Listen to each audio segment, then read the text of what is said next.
이따가 기도할 때 얼굴 안 나오는 게 좋죠. 안 나오는 게 좋긴 한데 어쩔 수 없죠. 아니 그러면 그냥 여기서 그냥 기도하셔도 되고. 아 그래.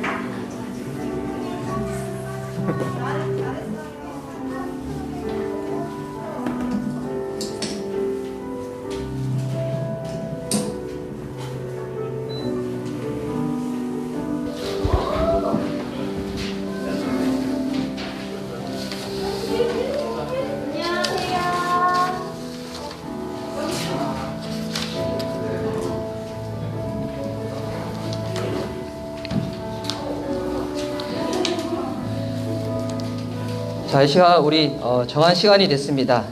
우리 다 함께 우리 살아계신 하나님 우리 예배하며 나아가시도록 하겠습니다. 우리 드려질 예배를 위해서 다 함께 묵도하시도록 하겠습니다. 하나님이여 주는 나의 하나님이시라. 내 영혼이 주를 갈망하며 내 육체가 주를 앙마하나이다.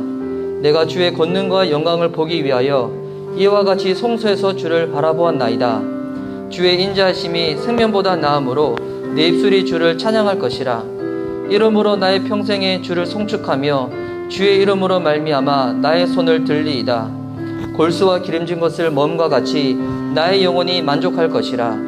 나의 입이 기쁜 입술로 주를 찬송하되 내가 나의 침상에서 주를 기억하며 새벽에 주의 말씀을 작은 소리로 읊조릴 때 하오리니 주는 나의 도움이 되셨음이라.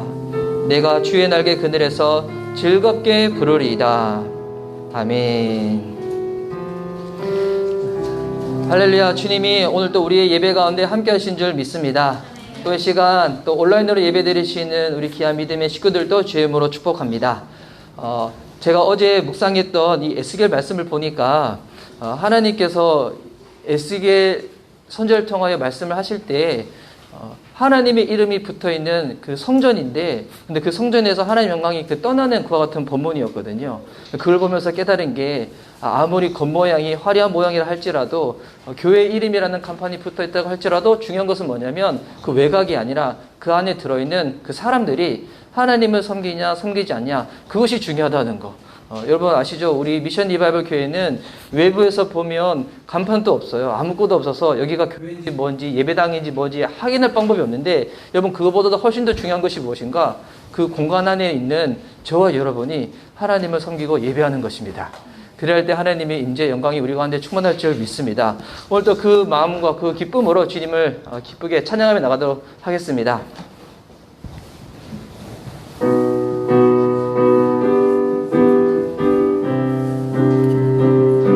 찬양 가운데 우리 가운데 함께 하시는 주님, 주님의 이름으로 주님께서 부르신 하나님의 예배자들이 이곳 가운데 있습니다. 하나님을 찬양할 때, 주님을 예배할 때 주님의 임재, 주님의 영광이 이 우리의 찬양 가운데, 이 예배의 시간 가운데 함께하여 주시옵소서. 우리 기쁨으로 찬양하며 나갑시다. 찬양 중에, 찬양 중에 눈을 들어 주를 보내. 소망 중에 마음 다해 주만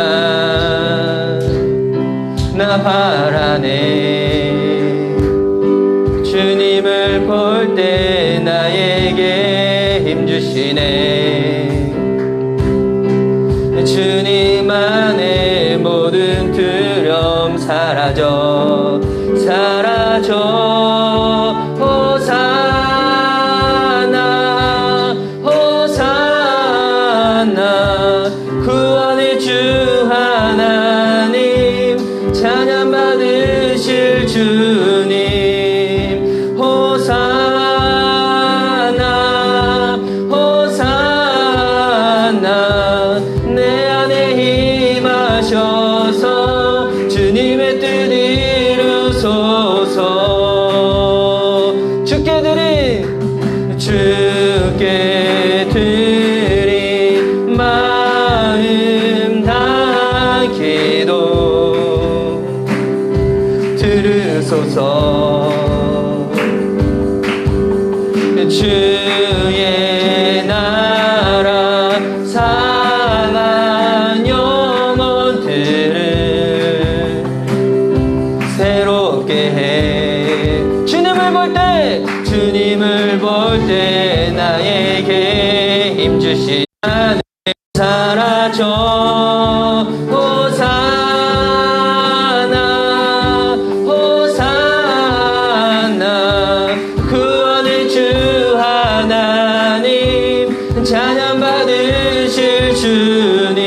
호산나 호산나 호산나 내 안에 임하셔서 주님의 뜻 이루소 호산나 호산나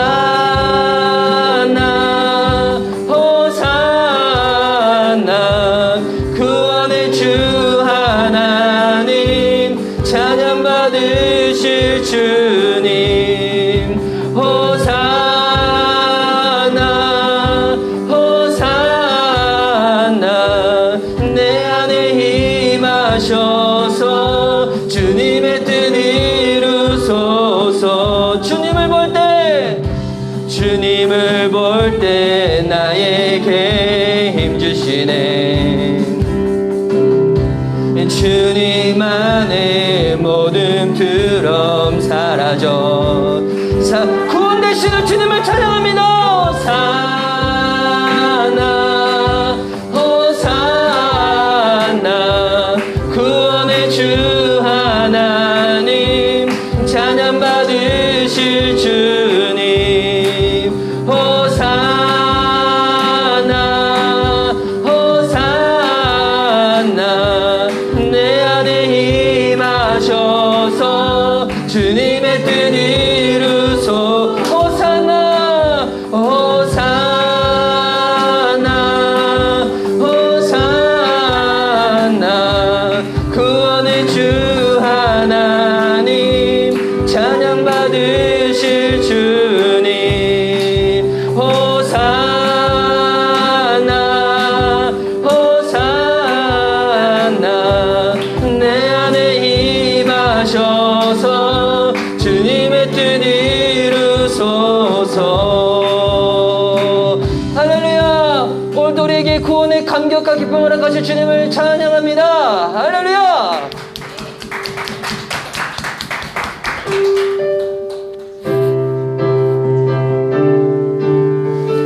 거룩하시고 찬양받기 합당하신 주님 거룩하신 전능의 주 찬양받기 합당한 주 나의 평생 주님만을 사랑하며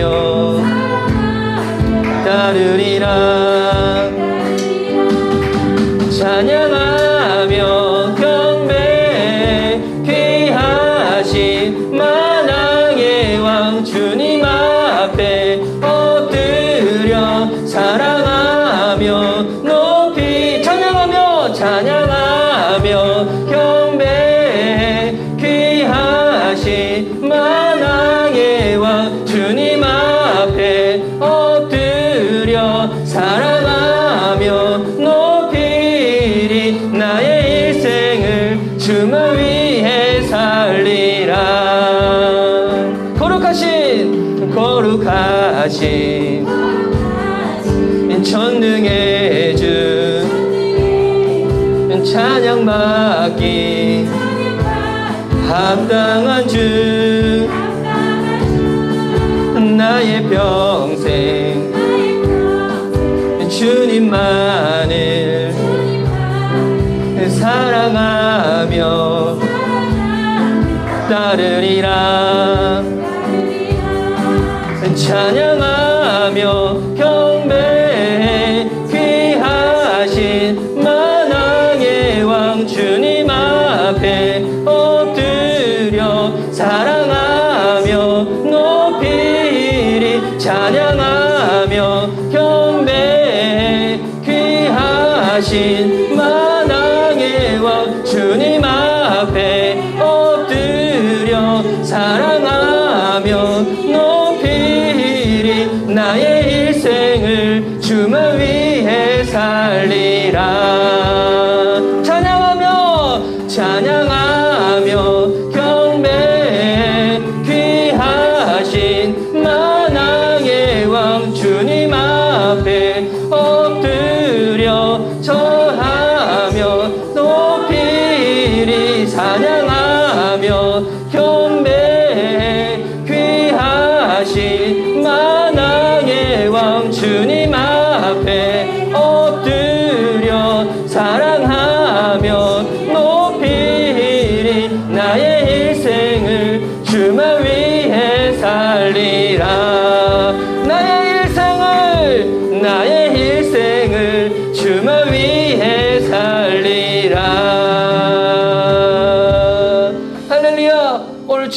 앞에 겸손히 무릎 꿇고 엎드려 하나님을 예배하며 나아갑시다.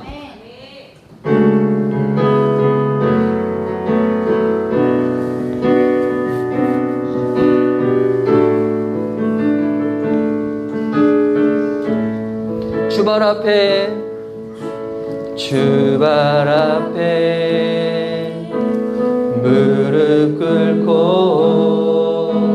그 사랑에 남기네. 어떤 말도 그 어떤 소리도 그 발 앞에서 잠잠해지네.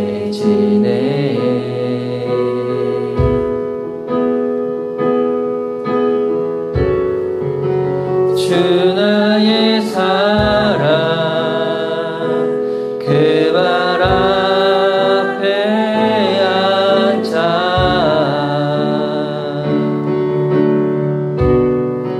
내 모든 기도는 사랑의 노래가 되네.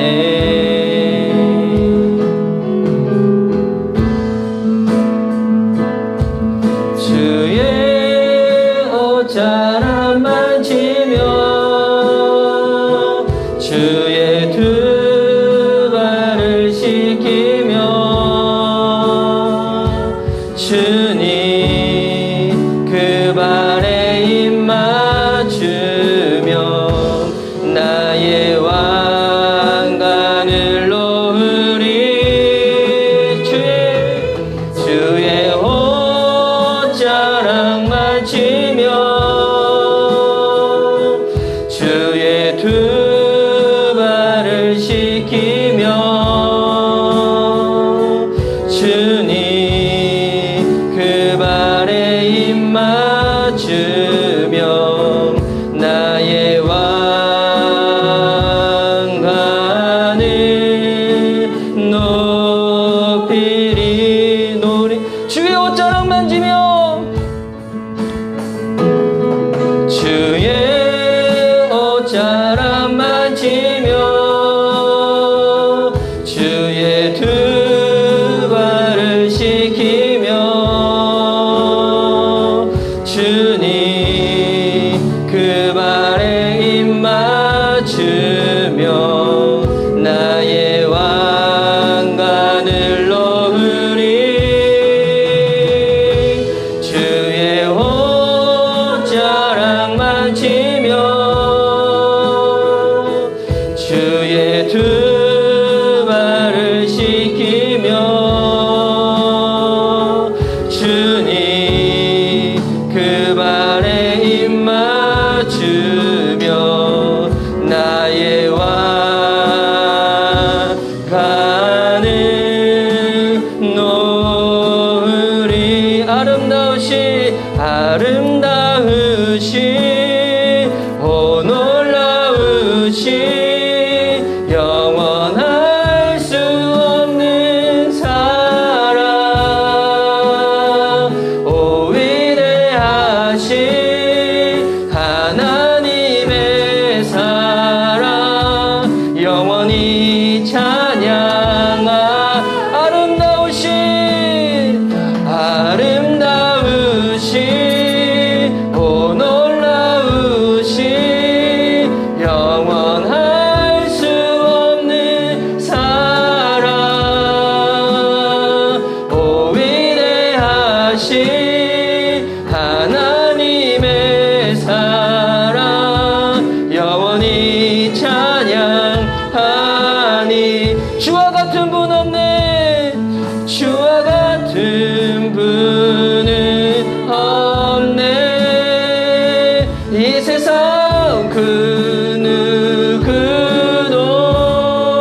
아름다우신 영원할 수 없는 사랑 오 위대하신 하나님의 사랑 영원히 찬양하리. 이 시간 우리 드려진 예배를 위하여 아름답고 위대하신 예수님의 이름 부르며 주님께 기도하며 나아갑시다. 주님의 임재하심, 주님의 영광으로 가득 찬 하나님 기뻐하는 시간 될 수 있도록 주님 이 시간 이 모든 것들을 친히 다스려 주옵소서. 우리 예수 이름 부르며 주께 기도하며 나아갑니다. 예수님, 아름다우신 주님, 이루 말할 수 없는 우리 예수 그리스도의 그 이름이 이곳 가운데 충만하길 원합니다. 그분의 이름을 찬양하며 높이며 나아가는 자들마다 하나님의 임재, 주님의 영광으로 함께 하시고 말씀을 들을 때 우리의 영혼이 하나님 다시금 주님에서 회복되어지는 시간이 될 수 있도록 주 살아계신 하나님이시여 이곳 가운데 충만하게 임하여 주시옵소서. 하나님의 사랑 영원히 찬양하리. 아름다우신 오 놀라우신 영원할 수 없는 사랑 오 위대한. 하나 둘 착각. 예, 캡처하셨죠? 그래서 이 QR코드를 나중에 찍으시면 우리 온라인 교인으로 등록이 가능하십니다. 예, 그래서 우리 등록 순서는 또 이렇게 차후에 또 제가 또 차근차근 또 신청서를 내시고 또 세 가지 성경부를 하시고 이외에 또 저를 만나서 또 나눔을 가지면서 또 안내를 해드리도록 하겠습니다. 주일 모임 안내입니다. 코로나19로 인해서 수도권 지역 사회적 거리두기로 인해서 아쉽지만 당분간은 우리 예배 이후에 오프라인 모임은 없습니다. 그래서 우리 새가족 성경 공부는 우리 지난주부터 이 수요일 저녁 시간에 지금 줌으로 온라인으로 시작을 했습니다. 그래서 지난주는 2강을 진행했고요. 이번 주 수요일 저녁에는 우리 3강을 진행할 예정입니다. 실시간으로 참여하시지 못하신 분들을 위해서 이 녹화본을 이렇게 영상을 담으려고 했는데 그거보다는 그 시간 참석하지 못한 분들은 따로 또 시간을 내어가지고 제가 직접이든 아니면 온라인이든 이렇게 만나서 더 진행을 해드리려고 합니다. 우리 신년 첫 번째 특별 새날 경건 예배가 은혜 가운데 마쳤습니다. 제 마음에 지난주에 이 소원이 기도 제목이 우리 실시간 동시 접촉자 숫자가 2자리 숫자가 되는 거였는데 월요일날 응답 못 받았고 화요일날 응답 받지 못했는데 목요일날인가 응답을 받았던 걸 기억을 하고 있어요.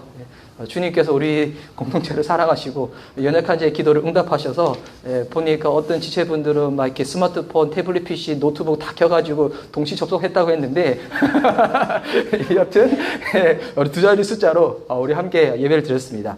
여러분 계속적으로 큐티하면서 하나님과 동행하셨으면 좋겠고요. 또 우리 교회 밴드방에 우리 큐티 나눔이 있습니다. 여러분 그도 함께 참여하셔가지고 다른 체들의 나눔을 또 함께 중보하면서 은혜가 배어가 되어지고 또 살아계신 하나님 함께 경험했으면 좋겠습니다. 그래서 우리 특별 새날 경건 예배는 앞으로도 좀 주기적으로 계속 진행하려고 하는데 평소에는 우리가 큐티 본문, 전날 본문을 가지고 제가 말씀을 전하잖아요. 근데 2달에 한 번이나 3달에 한 번 정도는 특별한 주제를 가지고 좀 진행을 하려고 합니다. 그래서 우리 그 다음번 한 2월달 또는 3월달 정도에는 이제 올해 우리 교회가 큐티도 하고 성경 통독도 하고 기도도 해야 되잖아요. 근데 성경을 어떻게 하면 읽을 수 있는지 또 그 방법에 대해서 좀 알려주는 또 시간을 차후에 갖고자 합니다. 우리 교회의 주요 일정이 있습니다. 저희 미션 리바이벌 교회가 우리 한국 독립교회 선교단체 연합회, 우리 줄여서 되게 카이카메라고 부르는데요. 여기 이제 우리 신청을 하였고 이제 심사가 끝나고 이제 실사 방문이 이번 주 목요일 날 오전에 있습니다. 그래서 이 마지막 이 절차인데 이 부분 또 은혜 가운데 잘 진행될 수 있도록 여러분 또 함께 기도로 동참해 주시기 바랍니다. 다음 주 예배에 관련된 우리 대표 기도와 그리고 지난주 예배와 헌금 관련된 부분들 주보에 있습니다. 자, 이 시간 우리 함께 오늘 하나님께 우리에게 주신 말씀 다 함께 보시도록 하겠습니다. 오늘 우리 함께 나눌 말씀은 요한복음 11장 17절에서 37절까지의 말씀입니다. 요한복음 11장 17절에서 31절까지의 말씀. 가끔씩 이렇게 주일날 본문이 이렇게 길 때가 있어요. 오늘 또 본문이 말씀 되게 길잖아요. 이럴 때는 어떻게 받아들이시라고요? 내가 평소에 성경을 알리는데 주님이 이 시간을 통해서도 내가 일부러 성경 읽을 수 있도록 도와주시는구나. 이런 마음으로 성경을 보시면 좋을 것 같습니다. 자, 요한복음 11장 17절에서 37절까지의 말씀, 본문이 조금 길지만 그래도 우리 교독하면서 읽도록 하겠습니다. 17절부터 제가 읽겠습니다. 예수께서 와서 보시니 나사로가 무덤에 있은지 이미 나으리라. 많은 유대인이 마르다와 마리아에게 그 오라비의 일로 위문하러 왔더니 마르다는 예수께서 오신다는 말을 듣고 곧 나가 맞이하되 마리아는 집에 앉았더라. 마르다가 예수께 여짜오되 주께서 여기 계셨더라면 내 오라버니가 죽지 아니하였겠나이다.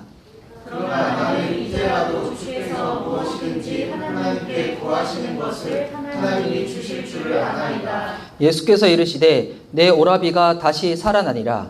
마르다가 이르되 마지막 날 부활 때에는 다시 살아날 줄을 내가 아나이다. 예수께서 이르시되 나는 부활이요 생명이니 나를 믿는 자는 죽어도 살겠고 무릇 살아서 나를 믿는 자는 영원히 죽지 아니하리니 이것을 내가 믿느냐. 이르되 주여 그러하외다. 주는 그리스도시요 세상에 오시는 하나님의 아들이신 줄 내가 믿나이다.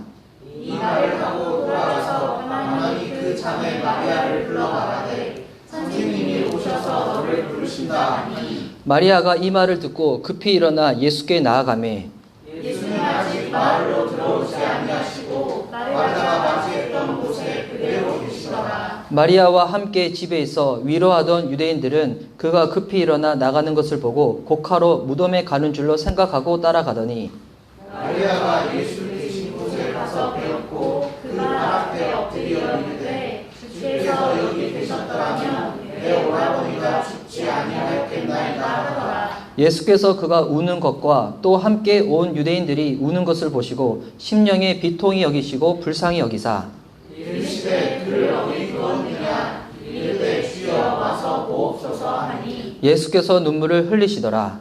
이에 유대인들이 말하되 보라 그를 얼마나 사랑하셨는가 하며 37절 말씀 함께 읽습니다. 그중 어떤 이는 말하되 맹인의 눈을 뜨게 한 이 사람이 그 사람은 죽지 않게 할 수 없었더냐 하더라. 아멘. 말씀 듣기 전에 제가 다시 한번 기도하도록 하겠습니다. 사랑하는 주님 감사합니다. 부족한 종 주의 말씀 들고 단위에 섰습니다.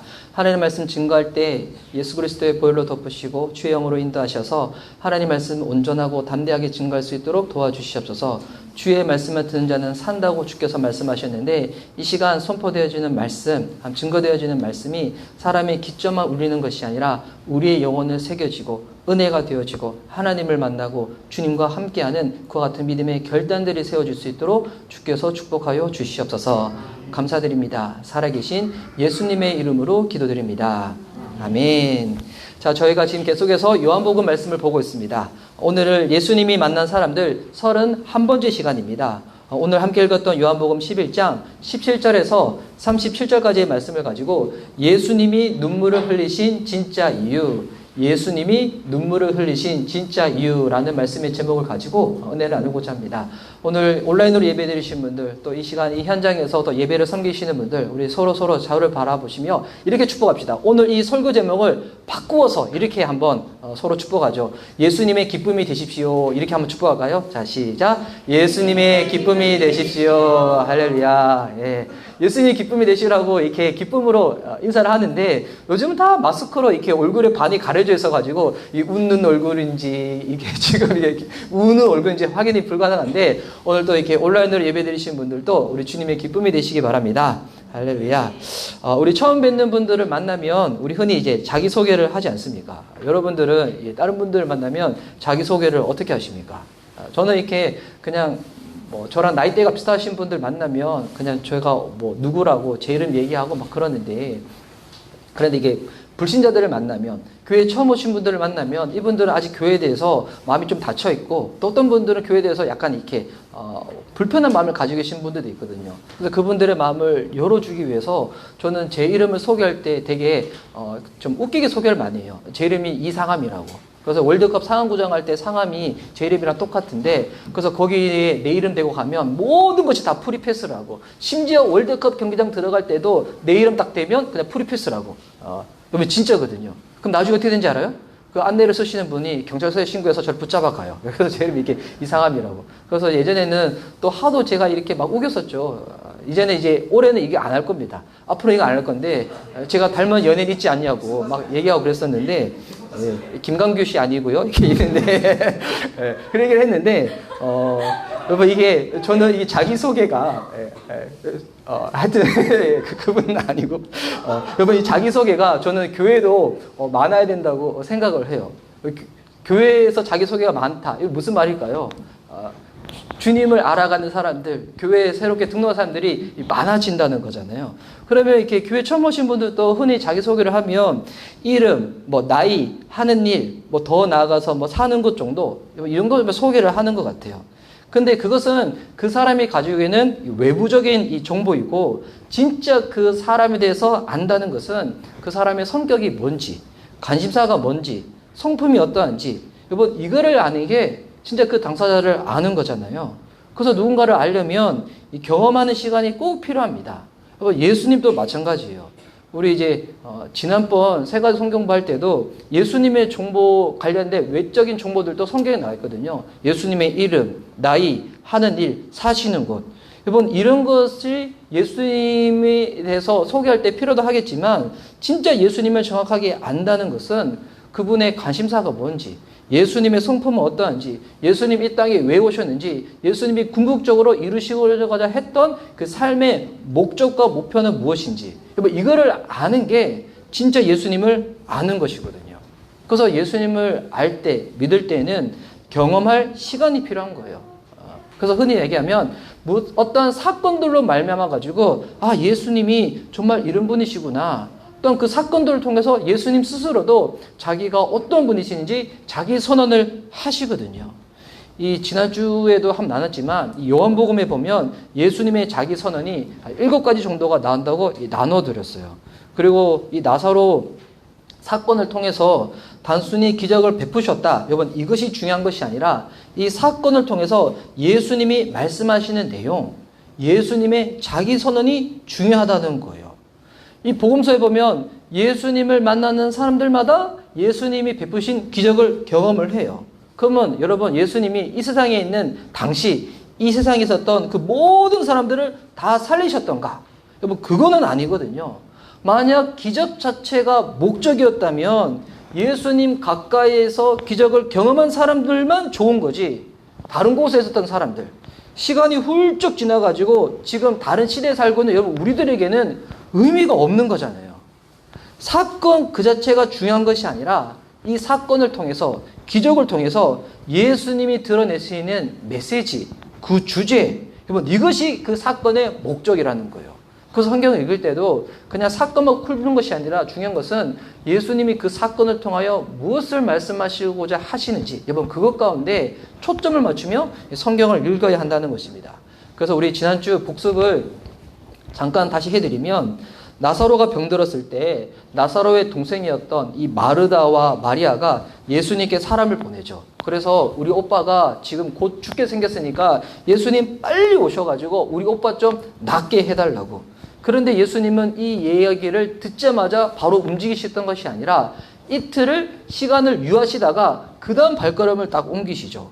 그래서 이 마리아가 살고 있었던 이 베다니 마을로 가시기 위해서 유대 땅으로 발걸음을 다 옮기시는데 또 옮기시면서 예수님이 뭐라고 말씀하시는가? 이제 앞으로 이루어질 이 사건을 통해서 이 제자들의 믿음이 바른 방향으로 갈 수 있도록 도와주시기 위해서 나는 이제 기적을 베풀어 간다고. 근데 예수님 그 얘기 하셨을 때 뭐 디두모를 포함해가지고 제자들은 무슨 의미인지 전혀 이해하지를 못했습니다. 그리고 나서 이어지는 이 본문이 오늘의 본문이거든요. 여러분, 그래서 예수님은 이제 이 나사로의 집에 도착을 하십니다. 우리 17절에서 19절 말씀인데요. 제가 한번 다시 읽어드릴게요.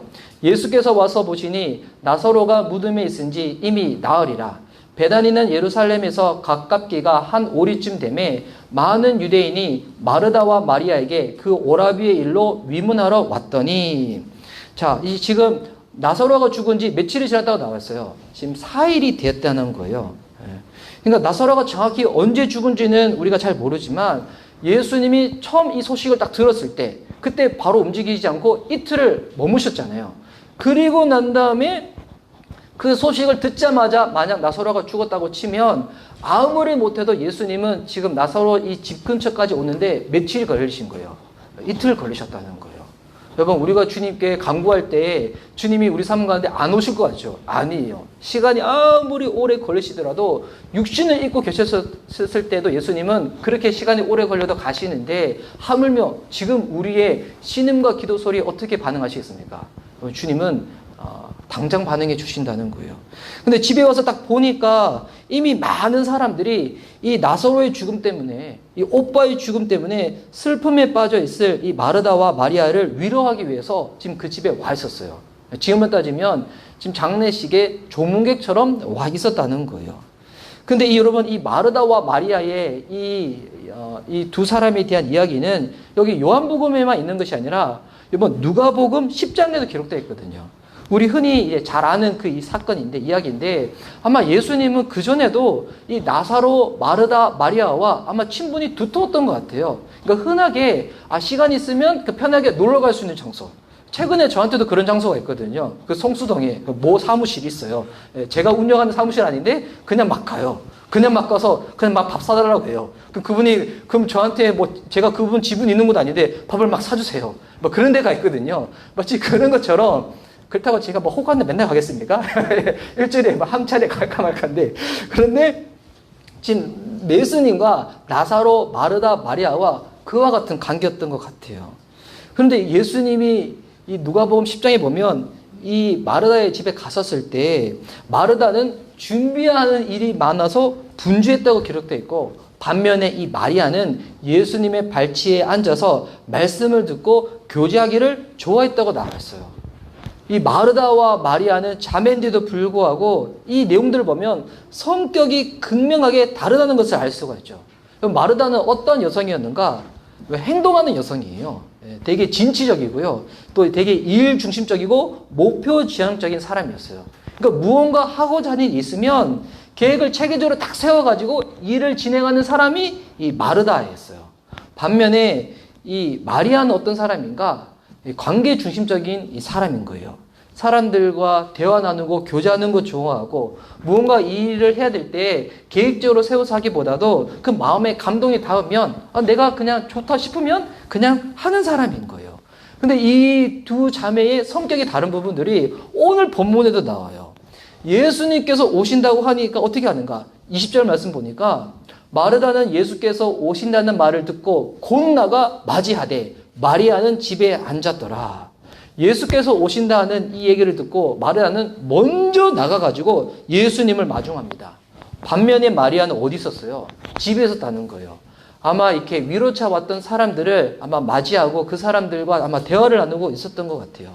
여러분, 이거를 보면 성격에 따라서 예수님 앞에 나아가는 모습, 쓰임받는 모습들이 다르지만 성격과 기질 차이 때문에 예수님이 누군가는 만나주시고 누군가는 안 만나주고, 여러분, 이러지 않다는 거예요.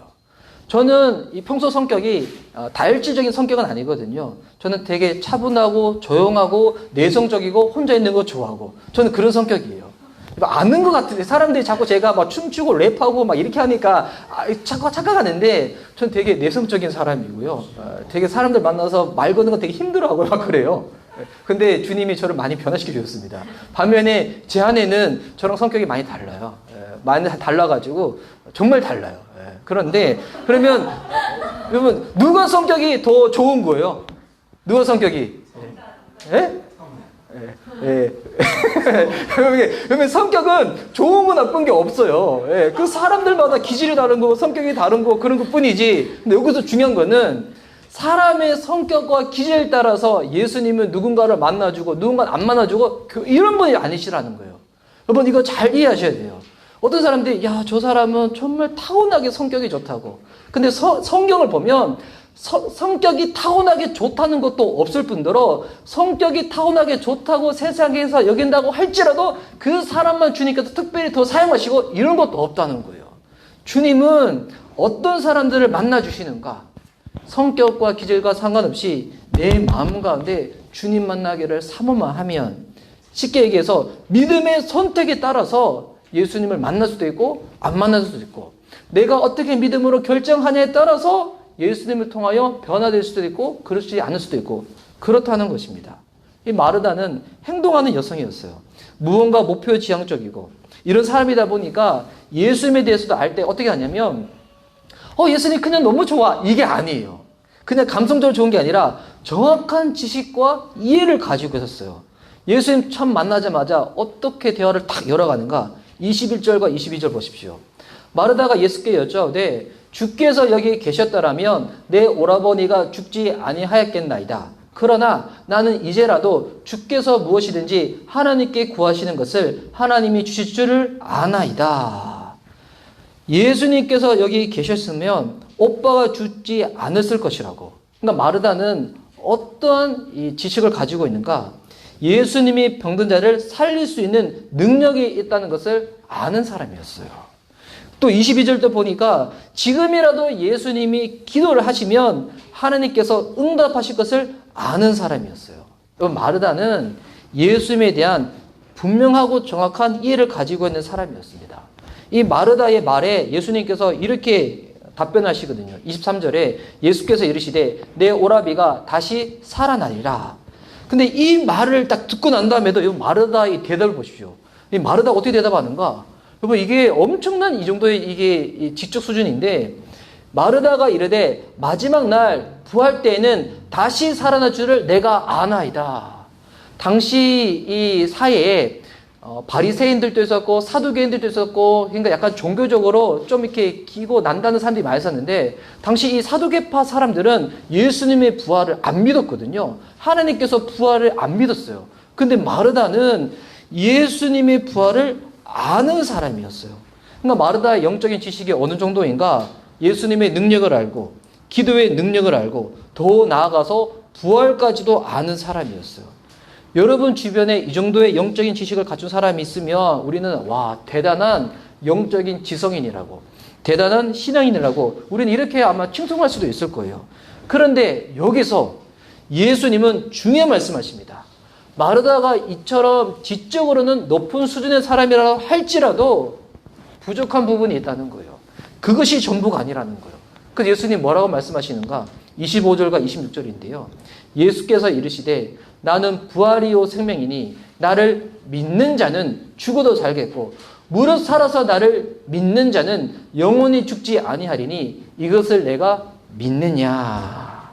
능력을 아는 것, 기도하면 응답해 주신다는 것을 아는 것, 더 나아가서 부활을 아는 것, 이거 좋은 거예요.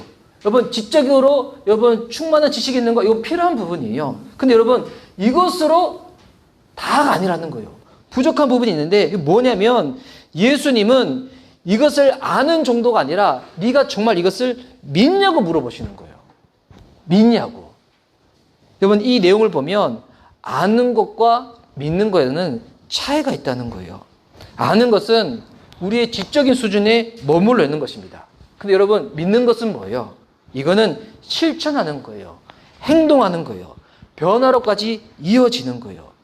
예수님의 능력을 모르는 사람이 어디 있겠습니까? 교회 안에 있는 사람 중에서 예수님 능력 다 알아요. 그런데 성도님들 보면 예수님의 능력을 경험하는 사람들은 적어요. 왜 그럴까요? 구하지 않으니까. 기도가 얼마나 중요한지 모르는 사람이 어디 있겠습니까? 근데 실제로 기도의 능력을 경험하는 사람들은 많지가 않아요. 왠지 알아요? 기도하면 주님이 응답해 주신다. 이거를 아는데 실제로 기도의 능력을 믿지를 않는 거예요. 믿지를 않으니까 어디까지 못 나가는가? 기도를 안 한다는 겁니다. 이번 부활에 대한 이야기 얼마나 많이 들었습니까? 부활 모르는 사람 없어요. 그런데 중요한 거는 진짜 부활을 믿느냐? 이게 중요하다는 거예요. 이거는 완전 다른 문제예요. 이제 기독교 가장 중요한 절기 중에 하나가 부활절 있잖아요. 올해도 4월 달에 있는데 여러분 부활절 날 예배를 드린다. 예수님 부활하셨다는 거 들은 거예요. 근데 중요한 거는 듣고 아는 것이 아니라 그 부활을 진짜 믿냐는 거예요. 이거 완전히 다른 이야기거든요. 여러분 진짜 부활을 믿으면 어떻게 되냐면 우리의 삶과 인생이 이 땅에서 끝이 아니라는 것을 진짜 믿기 때문에 삶의 기준, 목표, 가치가 완전히 달라져요. 저는 이거 나눌 때마다 저 군대 시절 이야기를 나누는데 저는 군대 전차병이었거든요. 최근에 눈이 많이 내리는 거 보면서 저 군대 시절에 눈이 정말 많이 왔어요. 전 눈을 보면 감성적이지 않아요. 어떤 생각이 드냐면 이 하얀색 쓰레기 막 이런 생각이 들거든요. 감성이 피폐해져서 주님 도와주세요 하는데 근데 그 군대 시절 가보면 우리 형제님들 아실 거예요. 처음에 짬이 안 될 때는 보급품 받더라도 안 좋은 거 쓰고 그리고 짬이 되면 좋은 것도 쓰잖아요. 흔히 말하는 A급들. 제가 이제 짬이 됐었을 때 이제는 저의 이제 전투화도 달라지고 군복도 달라지고 침낭도 막 두툼한 거 막 이런 거 쓰거든요. 보니까 너무 좋은 거야. 너무 좋아가지고 막 챙겨가지고 이거 너무 좋은 거 쓰는데 나는 이제 제대 안 할 거야. 나 군대에서 계속 있고 싶어. 여러분 특별히 이 군 생활에 대해서 이 사명이 있는 사람들이야 그럴 수 있겠지만 우리는 저 때는 군대 2년 2개월이었거든요. 요즘은 더 줄어들었던데 이 군대에서 받았던 용품이 너무 좋아서 저 제대 안 할 거예요. 계속 있을 거예요. 이런 짓을 무슨 짓을 할까요? 굳이 얘기하지 않겠습니다. 웬만한 정신이 아니면 여러분 이렇게 반응 안 하거든요. 여러분 군대에서 받는 물품 아무리 좋더라도 세상에서 이 누리는 자유와 기쁨에 비할 바가 아니죠. 이거 동일한 거예요.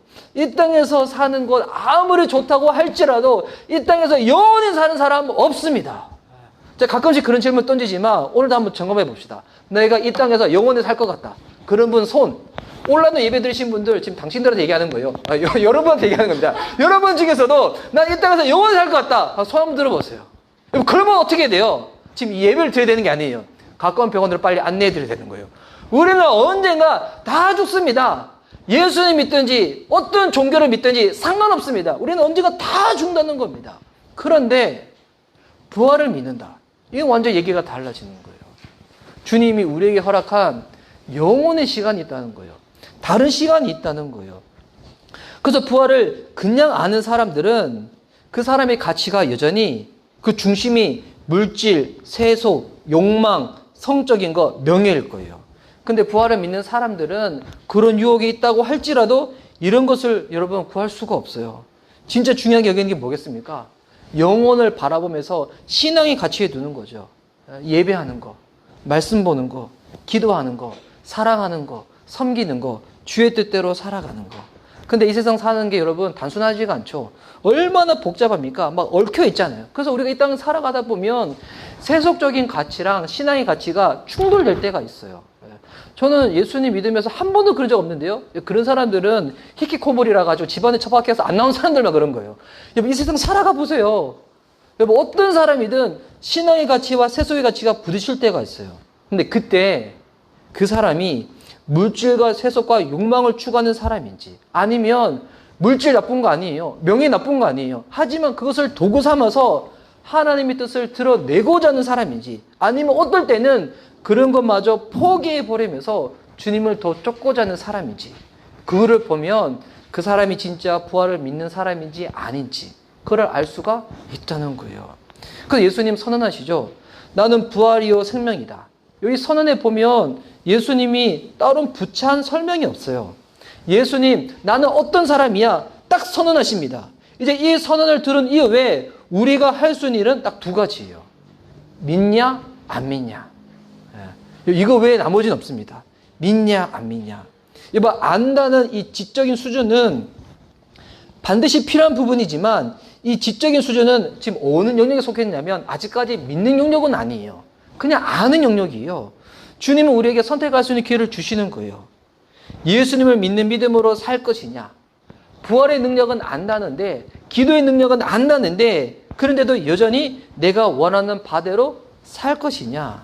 근데 이때 마르다는 선택합니다. 어떤 선택을 하는가? 27절 말씀입니다. 이거 지금 엄청나게 고백을 하는데요.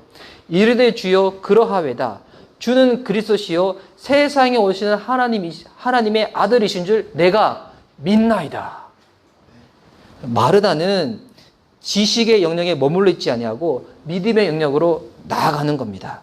예수님 말씀대로 살기를 원한다고 예수님 말씀대로 살겠다고 결단하는 겁니다.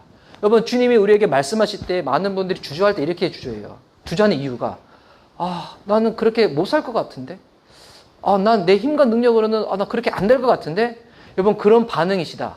지금 제대로 가고 계신 거예요. 어떤 사람은 나는 그렇게 살 수 있다고 자기의 능력을 여전히 신뢰하는 사람들이 있어요. 여러분, 하나님의 말씀은 내 능력으로 살아가는 게 아니에요. 주님의 도우심, 주님의 은혜, 성령의 능력으로, 성령 능력이 임해야지만 그 말씀대로 살 수가 있는 거예요.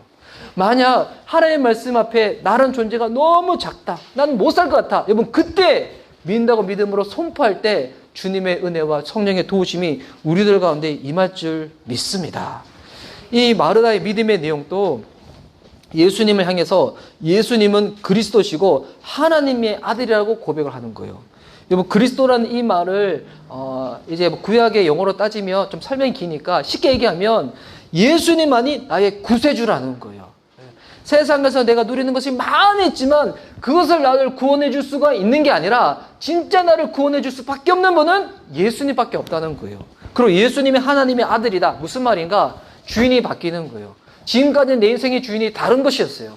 교회를 다니더라도, 주님을 안다고 고백하더라도 실제적으로 무언가 선택할 때마다 기준은 주님이 아니었어요. 내가 원하는 바였는데 이제는 어떻게 되는 거예요? 예수님만이 나의 구원자이고 주님으로 바뀌는 거예요. 여러분, 그래서 제가 뭘까요?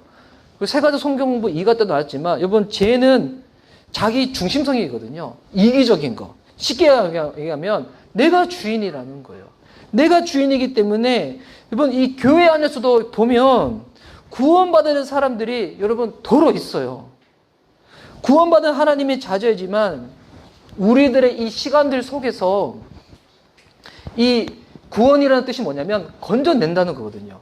우리의 이 시간이 건짐을 받아가지고 영혼으로 이어져야 되는 거예요. 우리 일주일 딱 살면서 우리가 썼던 이 시간들 중에서 하나님을 생각하며 주님을 기억하며 그것이 연결됐던 시간들도 있었지만 순간순간은 하나님 잊어버리고 살았던 시간들도 있었잖아요. 내 모든 삶의 시간이 구원을 받아야 되는 거예요. 영혼과 연결되어져야 되는 거예요. 그래서 여러분, 예수님을 믿는다는 것은 그냥 예수님 처음 믿을 때 영접 기도해서 끝나는 게 아니에요. 이거는 현재 진행형이에요. 계속 이어져야 된다는 거예요. 내 삶을 통하여 주님의 뜻과 말씀이 계속 실현될 수 있도록 주님께 나아가야 된다는 것입니다. 이 마르다가 이런 고백을 하고 난 다음에 이제 이후에 어떤 일이 벌어지는가? 28절 말씀 보십시오.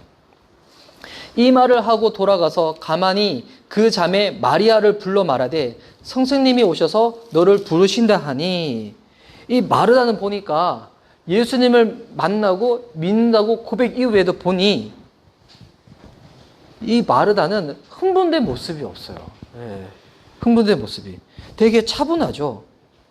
여러분, 이거를 보면 어떤 사람들은 예수님 만났을 때 약간 감정적으로 되게 변화가 극명히 나오신 분들이 있어요. 눈물을 흘리기도 하고 뭐 가슴이 뜨거워지기도 하고. 근데 어떤 분들은 그렇지 않는 분들도 있거든요. 여러분, 감정적인 변화에 따라서 그 사람이 예수님 믿냐 안 믿냐, 여러분, 이거는 확인할 수가 없어요.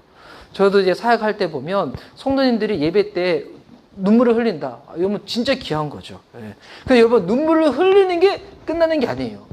눈물 흘리고 난 다음에 흘린 만큼 그 가치대로 살아내느냐가 중요한 거잖아요.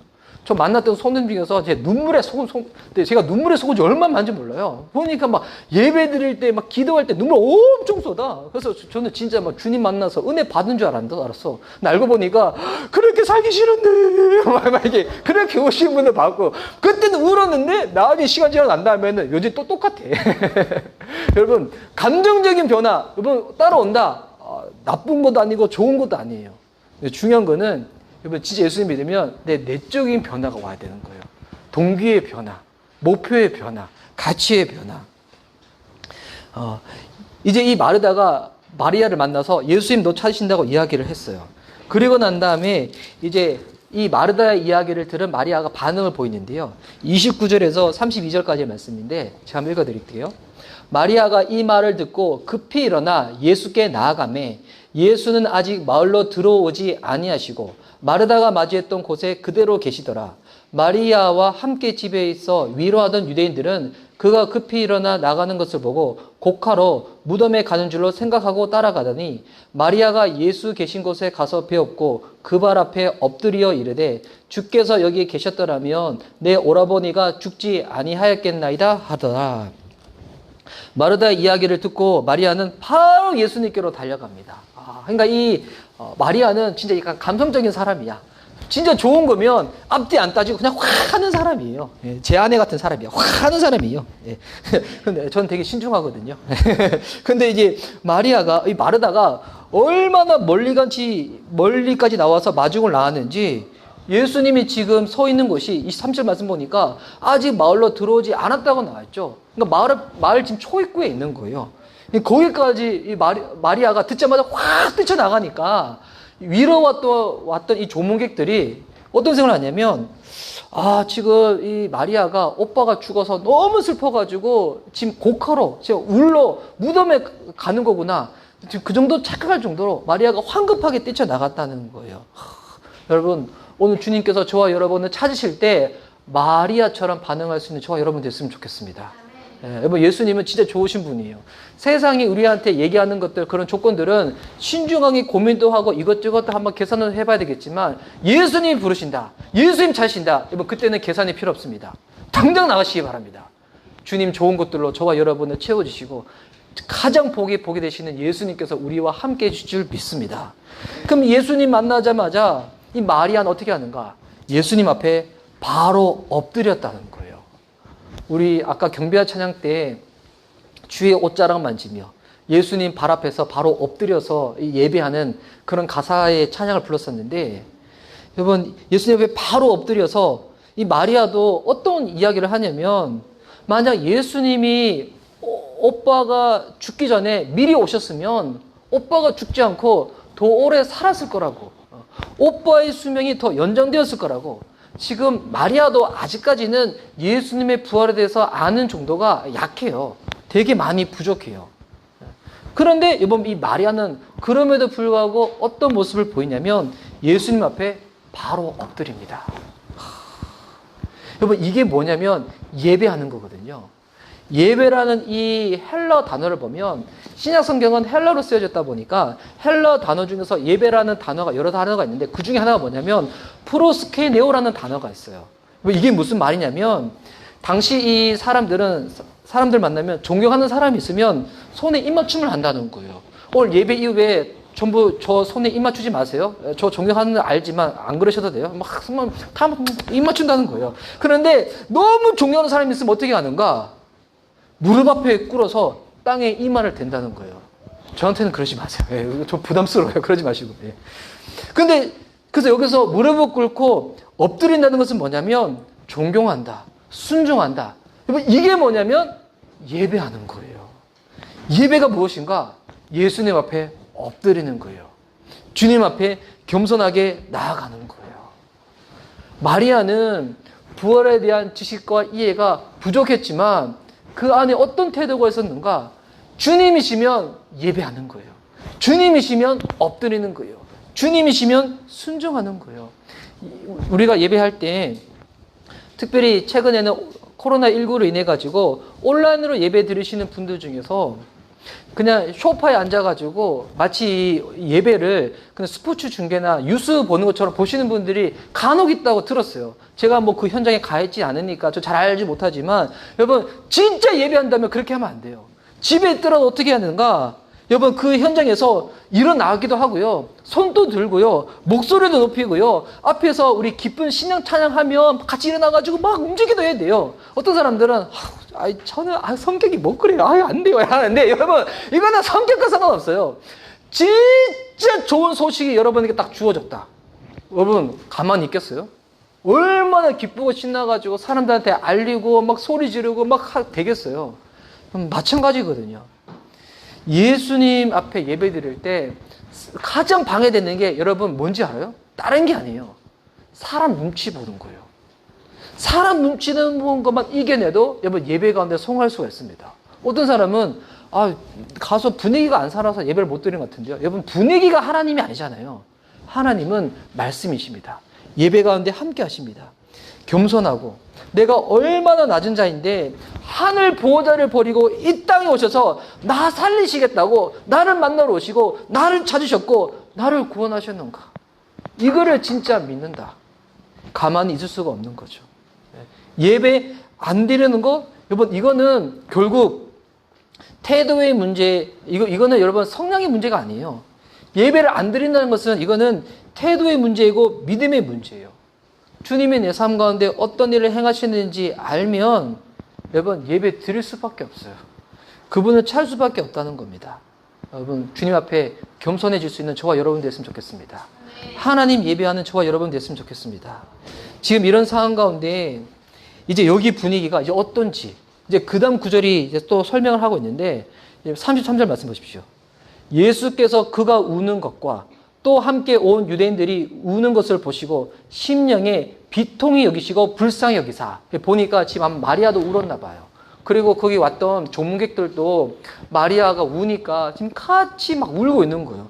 근데 이 모습 보시면서 예수님이 비통히 여기시면서 예수님 어떻게 하시는가? 34절 말씀 보니까 이르시되 그를 어디 두었느냐 이르되 주여 와서 보옵소서 하니 35절 예수께서 눈물을 흘리시더라. 예수님께서도 눈물을 흘리셨다는 거예요. 여러분 성경에 보면 예수님이 눈물을 흘리셨다는 직접적인 표현은 딱 두 군데밖에 없어요. 지금 여기랑 예수님이 예루살렘 성에 십자가를 지시기 위하여 들어가시기 전에 그때 예루살렘 성을 보면서 예수님 눈물을 쫙 흘리시거든요. 그럼 여기서 이게 중요한 거.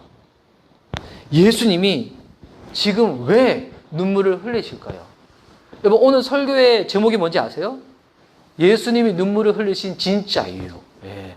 그러니까 우리가 알고 있는 이유 중에서 가짜 이유들이 많다는 거예요. 근데 여러분 이거를 명확하게 알 수 있도록 제가 오늘 객관식으로 보기를 드릴게요. 예. 자, 여러분 내게 잘 들으세요. 보기. 오지선다도 아니에요. 여러분 쉽게 하려고 사지선다로. 자, 예수님이 눈물을 흘리신 진짜 이유. 보기 1번. 더 빨리 왔으면 나사로가 안 죽었을 건데 늦게 와서 나사로가 죽어버려가지고 예수님의 양심의 가책 때문에 눈물을 흘리신다. 1번이에요. 2번. 마르다 마리아가 오빠의 죽음을 보고 너무 슬퍼서 우니까 그런 경우 있잖아요. 옆에 사람이 너무 우는 거야. 나 안 그런데 나도 막 눈물이 흘고 약간 이런 케이스로 마르다 마리아가 너무 슬퍼서 울어서 분위기에 취해서 예수님도 우셨다. 3번. 지금 조문객들이 너무 슬퍼해가지고 예수님도 어쩔 수 없이 눈물을 흘리셨다. 4번. 답답하셔서. 1번에서 4번 중에 여러분은 복이 몇 번입니까? 제가 손들로 얘기 안 할까요? 손 드지 마세요. 여러분이 틀려버리시면 피차간에 마음 어려지고 다음부터 예배 안 들을 수 있기 때문에 여러분 마음속으로 몇 번일까? 한번 생각해 보시기 바랍니다. 자, 무엇이 맞는지 오답 노트 정리하듯이 제가 보기를 제가 하나씩 한번 살펴드리겠습니다. 오늘 지금 제가 이게 강남권의 대치동에 있는 학원과 선생님처럼 제가 하나씩 알려드릴게요. 자, 1번부터 한번 살펴보면 나사로가 죽어가지고 양심의 가책 때문에 예수님이 눈물을 흘리셨다라고 하면 예수님 지금 여기 오시기 전에 쟤들한테 너희들의 믿음 때문에 너희들이 기쁨 때문에 왔다고 말씀을 하셨는데 또 이후에는 실제로 예수님이 나사로를 살리시잖아요. 근데 살리시기 전에 예수님이 슬퍼서 우셨다. 그럼 이거 말이 안 되는 거예요. 예수님 지금 말씀하시는 거, 생각하시는 거, 행동하시는 게 다 따로 지금 움직이는 거거든요.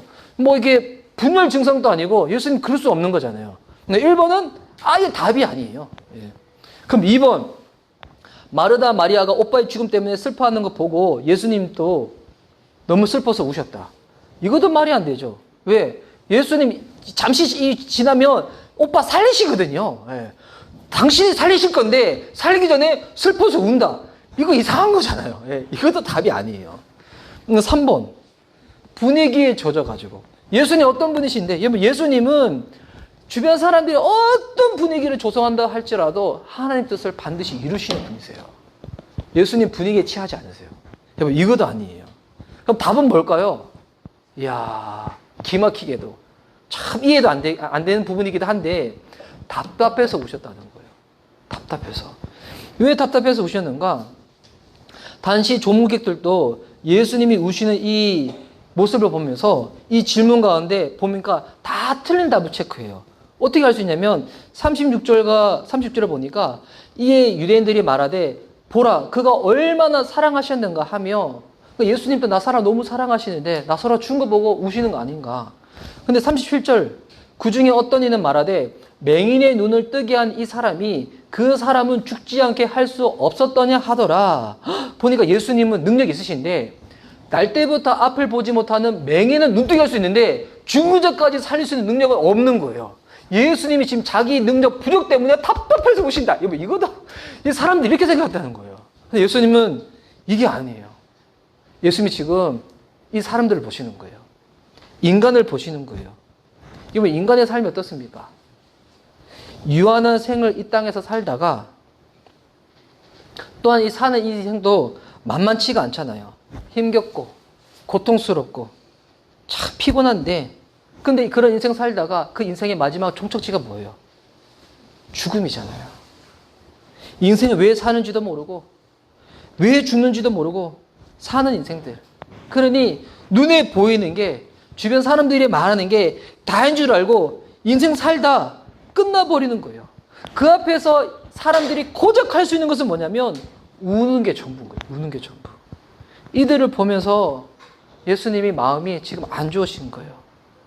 죽음이라는 게 우리의 끝이 아닌데, 그 다음에는 심판이 있고 영벌과 영생이 있는데, 그에 대해서는 관심도 없고 알려줘도 듣지도 않고 믿지도 않는 이 인간들의 무관심, 무지, 무능을 보면서 예수님은 인간을 향한 안타깝고 답답한 그 심정 때문에 지금 눈물을 흘리시는 거예요. 그래서 예수님은 그래서 우는 거로 끝나지 아니하시고 어떻게 하시는가? 나사로를 살리시는 것뿐만이 아니라 실제로 이 모든 근본적인 문제를 해결하시기 위해서 십자가로 향하셨다는 거예요.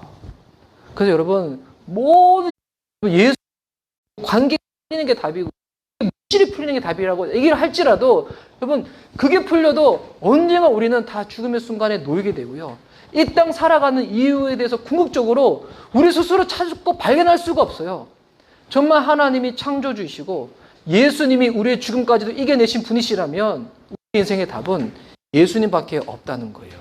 근데 답이 지금 이들의 눈앞에 있는데도 사람들은 관심이 없는 거예요. 예수님을 안 찾는 거예요. 저는 이 본문 보면서 제가 예수님께 비할 바는 아니지만 저에게도 그런 약간 답답한 마음이 있거든요. 이거는 다른 누군가에 대한 답답함이 아니라 저에 대한 답답한 마음이에요. 또 오늘날 예수님 믿는다고 하는 그리스도인들에 대한 답답함이 있어요. 답이 예수님이라고 하면 답 대신 예수님이 어디에 있어요? 성경에 있잖아요. 말씀에 있는 거잖아요.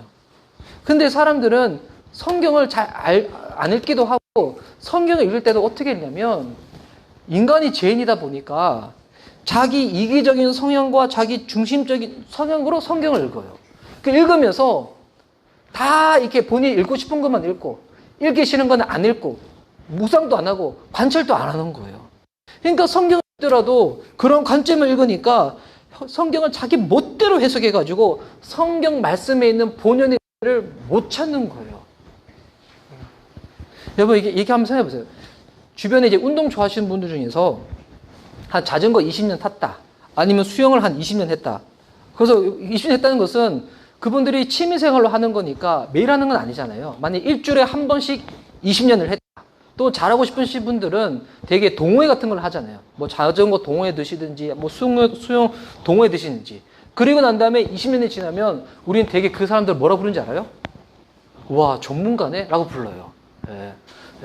무슨 본인이 좋아하는 걸 20년만 그렇게 취미 삼아서 꾸준히 해도 주변 사람들은 와, 전문가네? 이라고 얘기해요. 근데 여러분, 이거를 신앙에 한번 대입을 해봅시다. 저와 여러분 예수님 믿어요. 매주 예배를 드려요. 그리고 예배 드리고 난 다음에 소모임도 참석을 해요. 근데 그렇게 5년, 10년, 뭐 길게 20년 지났다고 칩시다. 물어보는 거예요. 하나님 뜻이 뭐예요? 성경이 뭐예요? 라고 물어보면 많은 성도님들이 뭐라고 얘기하는지 알아요? 신앙생활을 오래 하신 분들도 잘 모르겠다고 이야기해요. 헷갈리게 이야기해요. 성경이 뭔지에 대해서 설명도 잘 못해요. 그러니까 이게 아직까지 이 아마추어 티를 벗어내지를 못하는 거예요. 이게 이상하지 않아요? 취미생활 같은 거 20년 제대로 한번 해도 전문가 되는데 신앙생활 20년 했다고 하는데도 불구하고 성경을 좀 설명하라고 하면 설명을 못해요. 그러면서 아이 그런 건 목사님한테 얘기하시면 되죠. 여러분 이거는 목사님뿐만 아니라 모든 그리스도인들이 다 동일해야 되는 거잖아요. 20년은 그렇게 했다는데 근데 어떻게 성경을 그렇게 몰라. 근데 이게 저는 목회자지만 목회자도 그래요. 신학교 나왔고 목사라고 한데도 불구하고 저도 말씀 아직 많이 모르거든요. 답답한 노릇인 거죠. 진짜 말씀을 제대로 알고 제대로 설교하면 전 진짜 믿는 게 있어요. 말씀만 제대로 증거하고 말씀만 제대로 알아도 여러분 어떤 사람이든 예수님 만납니다. 네. 진짜 그 안에 견딜 수가 없는 여러분 내 안에 그 죄를 발견하게 돼가지고 진짜 베드로처럼 고백할 수밖에 없을 거예요. 나 정말 죄인인데 나 예수님과 함께 할 수 없는 사람인데 근데 어떻게 이분이 나를 내 삶 가운데 찾아오셨을까? 근데 이 성경을 제대로 안 읽고 제대로 관찰 안 하고 제대로 공부 안 하니까 신앙생활 하면서 아니면 말씀을 전할 때도 사람들 자꾸 눌리게 만들고 율법적으로 만들고 예수님 만나 기쁨으로 눈물을 흘려야 되는데 힘들고 괴로워서 눈물 흘리게 만들고 제가 왜 계속 요한복음을 나누는지 알아요? 근데 첫 번째 이유는 저 때문이에요. 제가 전도사 때 26살 때 처음 전도사 돼가지고 중고등부 예배를 드렸을 때 그때 제가 1년 동안 요한복음만 가지고 설교를 한 적이 있었어요. 근데 그때 그 설교문을 제가 아직도 가지고 있어요. 그 설교문을 보면 제가 어떨 때는 감탄할 때가 있어요. 야, 그때 어떻게 제가 이런 걸 알았을까? 근데 시간이 제가 훌쩍 보니까 그때에 비해서 시간도 많이 지났고 책도 더 많이 읽었고 지도도 더 많이 생겼다고 하는데 오히려 성경을 통해 예수님 만나는 감흥은 더 떨어진 것 같은 거예요. 제가 더 제대로 싶어가지고 저에게 제가 개인적으로 참 존경하는 어느 목사님은 이 교회를 개척하시고 처음에 요한복음을 주일날만 나누셨는데 요한복음 1장부터 21장까지 나눌 때 얼마나 시간 걸리셨는가? 7년 걸리셨대요. 네. 그러면 대부분 사람들은 그렇게 하면 부흥 안 된다.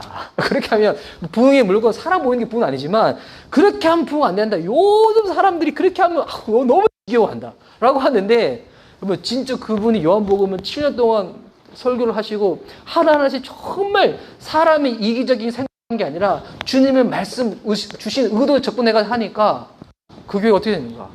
몇천 명이 모이는 교회가 됐어요. 물론 여러분 이게 교회의 성장이 다라고 얘기하는 건 아니에요. 하나님 말씀만 제대로 증거해도 말씀을 통하여 능력을 경험하고요. 주님의 뜻을 발견하고요. 하나님의 뜻 가운데 내 삶을 드리는 하나님의 성도가 된다는 거예요. 지금 예수님 울고 계세요. 진리가 가까이 왔는데도 듣지 않는 성도들 보면서 울고 계신 거예요. 지금 오늘날 우리의 모습 볼 때 지금의 대한민국에 있는 교회들을 볼 때 예수님이 웃으실까요? 우실까요? 예수님이 죄와 사망 권세를 깨트리셨는데 이게 가장 우리 인생의 근본적인 문제를 해결했는데 근데 이 예수님 말고 여전히 다른 것 구하는 성도들 볼 때 예수님 어떠실까요? 우시지 않을까요? 예수님은 복음을 듣지 못한 사람들 열방과 선교제를 보시면서도 울고 계십니다. 그러면 여기서 바꾸어 생각해가지고 우리가 신앙생활을 어떻게 해야 되는지 방법이 아주 쉬워요. 뭔가 예수님을 웃게 만들면 돼요. 와, 네. 지극히 나밖에 모르는 이기적이고 자기중심적이고 손해보기 싫어하는 나라는 사람이 예수님 만나잖아요. 이게 깨지기 시작하는 거예요. 교회를 하더라도 내 교회밖에 모른다. 이런 부분이 깨지기 시작하는 거예요. 저희 교회가 작년에 적은 금액이었지만 외부로 흘려보냈잖아요. 저는 하면서 제 속으로는 작은 이 정도면 그래도 잘했다. 저희 교회가 가지고 작년에 들어왔던 수입의 20% 정도를 선교와 구조로 흘려보냈거든요. 근데 제가 이 본문을 보면서 어떤 생각이 들었냐면 이거 더 해야 되겠다. 이거 수치 결코 높은 거 아니다. 저는 이게 나중에 저 목표는 뭐냐면 50%까지 올리는 거예요. 교회 수입의 반은 50%를 밖으로 흘려보내는 거예요. 네. 여러분 이게 사람들이 11조가 성경적이냐 성경적이지 않냐 이런 거 자꾸 따지는데 여러분 하나 주인 게 아니에요. 헌금을 어떻게 제대로 사용하는가 여러분 이게 본질적인 거거든요. 나밖에 모르는 사람들이 예수님 만나잖아요. 변화되어집니다. 여러분 교회 안에 있는 성도분들 중에서도 교회에 그렇게 오래 다녀도 여전히 자기밖에 모르는 성도님들이 얼마나 많은지 알아요? 만나면 바뀌어지게 돼요. 우리 이제 이후에 계속 요한복음에 14장, 15장 말씀을 보면 주님 안에서 하나 된다는 게 무엇인지, 말씀 안에 거한다는 게 무엇인지, 여러분 이걸 깨닫게 되는데, 여러분 이거 알면 진짜 우리 인생이 여러분 와장창 추상 다 깨져버리게 됩니다. 교회가 정말 예수님 주인 되셔서 예수님의 가치, 말씀의 가치대로 나아가면 사람들이 요즘 교회 보면서 비웃잖아요. 이게 아니라 예수님을 웃게 만들면 사람들이 교회를 보면서 두려워하기 시작할 거예요. 정말 다르구나. 정말 예수님 믿는 사람이 정말 다르구나. 성교 왜 가야 되는가? 신학적인 이유를 여러 가지 설명할 수 있겠지만 오늘 본문대로 설명하면 간단한 거예요. 예수님 그 땅을 향해서 울고 계신 거예요. 눈물 흘리고 계신 거예요. 내가 사랑하는 사람이 운다. 절대 가만 안 있죠. 어떻게 했습니까? 그 사람의 눈물의 이유가 뭔지 알고 싶고 그 눈물을 닦아주고 싶어가지고 막 뭐라도 애쓰지 않겠습니까? 예수님 사랑하시죠? 아니시구나. 예수님 사랑하시죠? 예수님 막 우신다. 어떻게 할까요? 가만히 있지를 못하는 거예요. 어떻게 하면 예수님 눈물을 닦아드리고 예수님으로 하여금 웃을 수 있도록 줄 수가 있을까? 이제 이거를 우리의 삶으로 한번 적용을 해봅시다. 예수님이 지금 내 삶을 딱 보시는 거예요. 우실 것 같으세요? 웃으실 것 같으세요? 입 밖으로 대답하지 마시고 마음 어려지니까 여러분 소원을 해봐요. 예수님 우리 삶 딱 보신다. 울 것 같아요? 웃으실 것 같아요?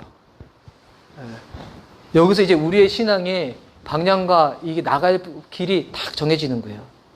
예수님으로 하여금 웃게 만드는 신앙. 예수님 부활이고 생명으로 믿는 겁니다. 믿기 때문에 실제로 그렇게 사는 겁니다. 이 땅에 있는 수많은 영혼들에게 기쁨의 소식, 복음된 예수님을 어떻게 하는가? 입으로만 하는 게 아니라 삶으로 내는 거예요. 노출시키는 거예요.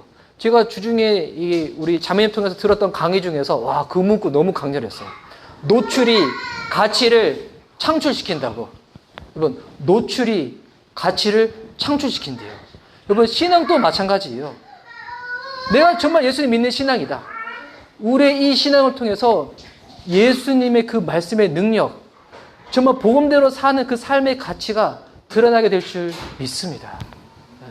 여러분, 우리의 연약한 인생 가운데 주님이 찾아주셨습니다.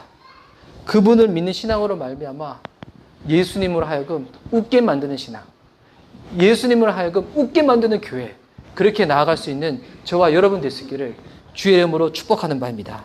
아멘. 이 시간 우리 찬양하며 주님께 나가도록 하겠습니다.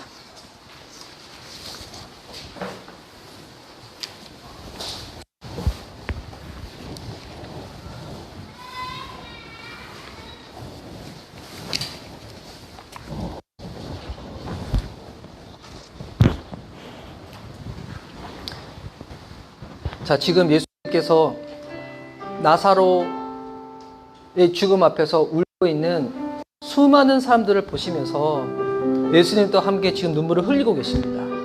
근데 예수님의 그 눈물의 의미는 우리가 쉽게 생각할 수 있는, 예수님이 지금 죽음 앞에서 슬퍼하시는구나.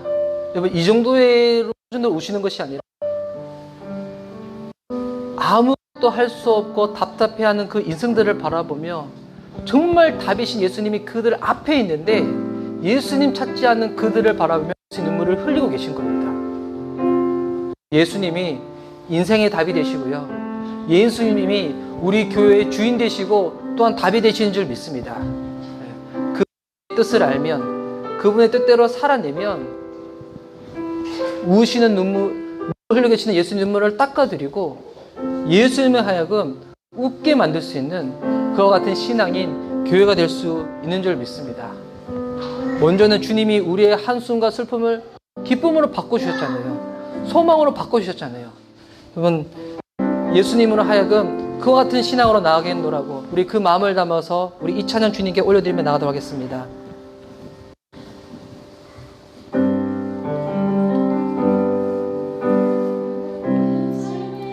은혜도 무뎌지고 곧 사라질 것에 내 맘 두네. 헛되고 헛된 것들을 바라보며 그 은혜를 놓치며 살았네. 주어진 삶을 묵묵히 살아가며 뜻인 주 예수를 보내 사망 가운데 놓여진 나의 삶을 날 건지신 그 이름 예수 나의 한숨을 바꾸셨네. 주를 향한 노래로 소망의 노래로 나의 눈물을 거두신 주 예수 이름 안에 살게 하소서. 고달픈 삶의 은혜도 무뎌지고 곧 사라질 것에 내 맘 두네. 헛되고 헛된 것들을 바라보며 그 은혜를 놓치며 살았네. 주어진 삶을 묵묵히 살아가며 날 붙드신 주 예수를 보내 사망 가운데 놓여진 나의 삶을 날 건지신 그 이름 예수 나의 한숨을 바꾸셨네. 주를 향한 노래로 소망의 노래로 나의 눈물을 거두신 주 예수 이름 안에 살게 하소서. 나의 한숨을 바꾸셨네. 주를 향한 노래로 소망의 노래로 나의 눈물을 거두신 주 예수 이름 안에 살게 하소서.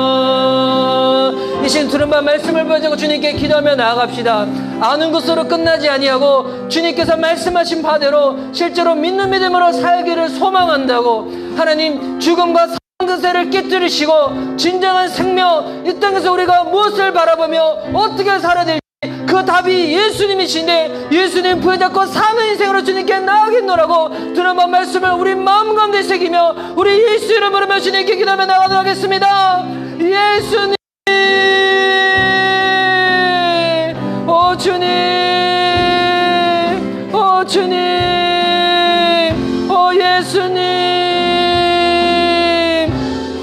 오 하나님 지극히 나밖에 모르는 내 신앙의 하나님 그 모든 것들을 깨트리며 진정한 복음 되시고 내 삶의 구세주 되시고 내 삶의 주인 되시는 예수님 그분으로 말미암아 내 삶의 목표 가치 방향이 다시금 설정되기를 원합니다. 하나님 주님을 알기를 원합니다. 주님께 나아가기를 원합니다. 주님을 더욱더 믿기를 소망합니다. 주님 내 삶을 주옵소서. 주님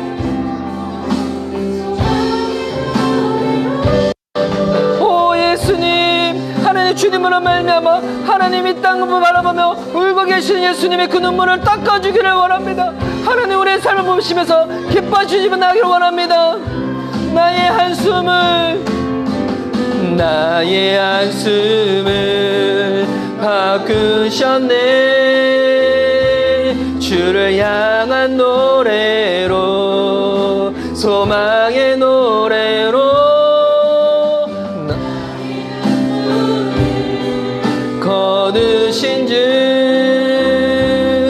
예수 이름 안에 살게 하소서. 우리 다시금 주님께 기도하며 나아갈 때 예수님께서 이 땅을 바라보시면서 또 주님을 모르는 영혼들을 바라보면서 또 복음이 아직 증거가 되지 않는 그 선교지를 바라보면서 예수님이 울고 계십니다. 우리의 신앙의 이 방향은 예수님의 눈물 내시는 그곳, 그 땅, 그 영혼들을 만나서 예수님이 그 영혼들을 바라보면서 웃을 수 있도록 도와드리는 것이 진정한 신앙의 반영이고 가치인 줄 믿습니다. 코로나19로 인해서 직접 선교지 못 나간다 할지라도 여러분 잠시만 눈을 들어서 주변을 바라보시기 바랍니다.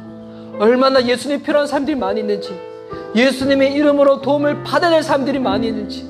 하나님, 우리의 신앙이 특별히 하나님 우리 미션 리바이벌 교회가 예수님의 눈물을 닦아드리고 예수님으로 하여금 웃을 수 있게 만들 수 있는 교회 되기를 소원합니다. 우리가 가지고 있는 것이 적다고 할지라도 적고 많고 이것이 중요한 것이 아니라 우리가 가지는 것을 어떻게 사용하냐에 따라서, 어떻게 드러냐에 따라서 진정한 복음의 가치가 드러날 줄 믿습니다. 그렇게 살아내는 우리의 삶, 미션 리바이벌 교회가 될 수 있도록 주님 인도하여 주시옵소서. 이렇게 한번 예수님 부르며 주께 기도하며 나아갑시다. 예수님, 오 주님, 하나님, 예수님께서 눈물 계시는 하나님 사대를 바라보며 하나님 기쁨으로 주님 앞에 하나님 예수님이 웃을 수 있는 그와 같은 신앙의 삶으로 나아가기를 소망하며 나아갑니다. 하나님, 우리 미션 리바이벌 교회를 통하여 예수의 눈물 흘리신 그 땅, 그 영혼들께 주의 복음을 들고 찾아 나서기를 원합니다. 우리가 가지고 있는 것이 적다고 할지라도 진정 주의 복음의 가치가 쓰임받아서 주님의 눈물을 닦아드리고 하나님이 그 땅을 바라보며 기뻐할 수 있도록, 웃을 수 있도록, 그렇게 하나님이 모든 것들을 다시금 체인지시켜버리는 주님의 백성들, 하나님께서 기뻐하시는 미션 리바이벌 교회가 소원합니다. 살게 하소서. 나의 한숨을 바꾸셨네. 주를 향한 노래로, 소망의 노래로 나의 눈물을 거두신 주 예수 이름 안에 살게 하소서. 나의 한숨을 바꾸셨네. 주를 향한 노래로, 소망의 노래로 나의 눈물을 거두신 주 예수 이름 안에 살게 하소서. 우리 잠잠히 기도하며 주님께 나아갑시다. 우리의 신앙의 방향을 다시금 설정합시다. 우리 미션 리바이벌 교회가 나아가야 될 방향에 대해서 다시금 말씀을 통하여 확인받아 나아갑시다. 예수님을 안다고 믿다고 고백하면서도 불구하고 여전히 내 안에는 죄를 주의 복음 가운데 사함받지 못하고 용서받지 못해서 교회 안에 있고 주님 안에 있음에도 불구하고 여전히 내 중심적으로 이기적으로 살아가는 하나님 우리의 이 모습, 하나님 예수님 아니고서는 답이 없습니다. 복음의 능력이 아니고서는 주님 이것을 우리가 이겨낼 수가 없습니다. 하나님, 이제는 지극히 나를 추구하는 그와 같은 신앙이 아니요, 진정한 신앙의 의미는 내가 아닌 남을 향하여 주님이 울고 있는 그 영혼, 그 땅을 향하여 복음 붙잡고 나가게 되는 것, 주님 이것인 줄 믿습니다. 한 미션 리바이벌 교회, 한 먼저 하나님 우리 공동체 안에 있는 지혜들 가운데 지금 마음 괴로워 힘들어하고 있다면 하나님 우리가 그들의 마음을 위로해주고 우리가 가지는 것 적은 것이라 할지라도 나누어주며 함께 주님 안에서 웃으며 그렇게 신앙생활할 수 있고, 또 하나님 우리 교회 안에뿐만 아니라 교회 밖을 향해서도 주님이 눈물 흘리고 계시는 그 영혼, 그 나라, 그 땅을 바라보며 우리가 가지는 것들을 나눠주고 베풀어주며 나아갈 때 진정한 교회에 주님께서 세우신 그 의미들이 하나씩 이루어질 줄 믿습니다. 우리 미션 리바이벌 교회가 그런 교회가 될 수 있도록 주께서 인도하여 주시옵소서. 주님, 이어진 또 우리 영상을 보면서 그러기 위하여 우리가 올 한 해 말씀을 읽고 묵상하고 기도하기를 또 소망합니다. 큐티드에서 알아가는 그 영상을 바라보며 우리 안에 주님께서 허락하시는 기쁜 능력을 더욱더 누릴 수 있는 저희들의 삶이 될 수 있도록 축복하여 주시옵소서. 감사드리오며 살아계신 예수님의 이름으로 기도드립니다. 아멘. 이 시간 준비한 영상 보면서 또 준비한 예물 하나님께 올려드리는 시간 갖도록 하겠습니다. 우리 지난주에 우리 묵상 관련된 영상을 봤는데 많은 분들이 그 짧은 영상이지만 도움이 됐다 해가지고 동일한 선교사님이 묵상을 통하여 또 나눠주신 내용인데, 근데 오늘 이 내용에 보면 영적인 슬럼프를 이겨낼 수 있는 방법에 대해서 말씀하십니다. 이 영상을 함께 보시되 잠깐 잠시만요. 제가 이거 믹서 볼륨을 좀 높일게요.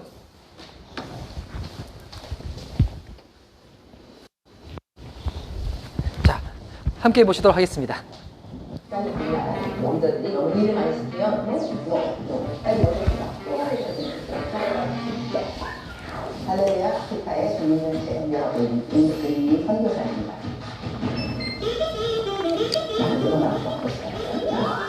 사용한 지가 97년 넘는 기념이 하라는 거냐면, 일단 넘버 2, everyday 큐티 in the morning, everyday. 매일 아침에 사실 무서운 순위로 큐티해라. 하나님께서 그날이나 시간들 일을 하면 된다. 세 번째까지 하면 사람들이 겸손해야 될 것 같아요. 그래서 무엇인가 하니 자기가 할 수 있는 걸 하시다고 못하는 건 못한다고 말하는 시간이죠. 많은 한국분들은 겸손을 들으면 못해요, 잘하는데 이것을 겸손이라고 생각하기 쉬운데, 겸손은 너의 후유와 내가 아는 것이 겸손의 정의야. 근데 못하는 걸 맡기면 못한다고 말하는 게 있어요. 선교사 일을 하면서도 스트레스 전혀 없어요. 다시 하기 때문에 일을 열심히 안 하는데 왜 전화도 생겨요. 괴롭히는 당신이 없는 것이 근데 거기까지 가기까지 인정했습니다. 내가 내 한국에 있는 것을 나도 못했고 남한테 알려주지 못했고, 알려주는 것도 나의 일인 것이 나 이만큼까지밖에 못해 라고 말을 했어. 저 같은 거 내가 웃으면서 우리 청년들, 너가 교회에서 목사님이 너무 일을 많이 시키면 너 말을 해. 목사님, 저는요 그거 아니에요. 저는 양이에요. 양은 그러니까 너 인도하면 알아야 되고, 일만 하니까 인도하면 알아야 되고, 양. 소는 쎄가지고 일을 해야 돼. 죽도록. 그러니까 너는 교회에서 양이지 소 아니지. 내가 느낀다를 알려주고 그 다음에 내가 할 수 있는 만큼 하면서 인조이 내가 일을 하면서 감사합니다. 그러니까 그일 때문에 기도가 돼.